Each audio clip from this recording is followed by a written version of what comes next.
bill addressing student discipline issues at the school is also now headed to the governor. The bill requires the State Board of Education to offer guidance on student discipline, how to intervene, and how the state plans to bring troubled students back into academic settings. A law implemented in 2015 banned the use of zero-tolerance policies and limited the use of out-of-school suspensions and expulsions.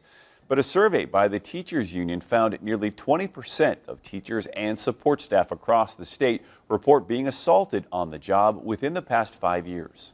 And part of the problem with the way SB 100 was implemented across the state, they didn't have guidance given to them. So districts, they did it whichever way they saw fit. He adds that time out of school isn't always the best solution for young men and young women. He hopes this plan will bring more consistency statewide.